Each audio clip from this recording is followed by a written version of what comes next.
Hello, gandang hayop sa umaga. Ito po si Doc Bernie. Thank you po sa inyong suporta. Ang topic natin ngayong umaga ay tungkol dun sa ear infection ng pusa. So, very normal yan, lalo pagka nasusugat, then, o kaya minsan madumi yung tenga ng pusa. Siyempre, pagka kasi basa lagi, siyempre, pagtatambay niya ng marami. Ay.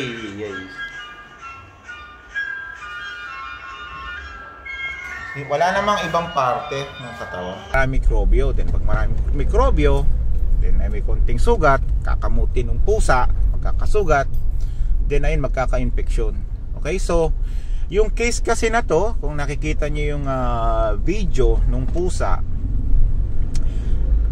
ayun, may dugo-dugo nga yung, lalo na sa labas. Nag-start lang to dun sa loob ng tenga, madumi siya, then makate, then kakamutin ng paa ng pusa, so magkakasugat sa labas, magkaka-infeksyon, kakate ng kakate.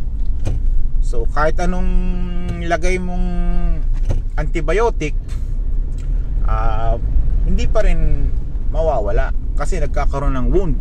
May wound, may exposed na tissue, magkakaroon ng infection. Okay, so alam naman natin ang balat kahit sa tao ay isang protection ng katawan para hindi makapasok yung mga mikrobyo.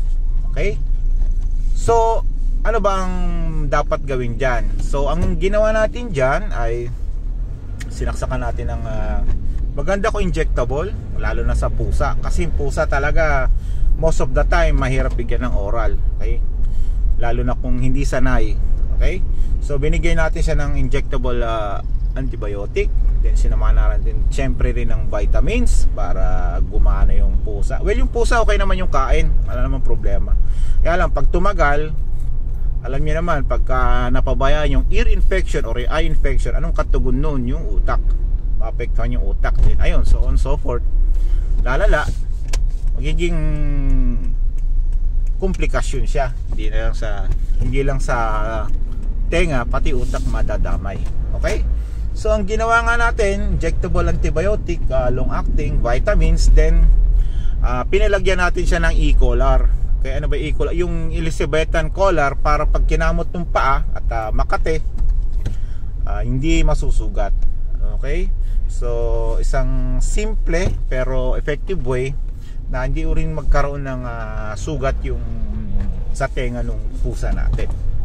Okay, ayun, so sana may napulot kayo. Ito po si Doc Bernie, gandang hype sa umaga.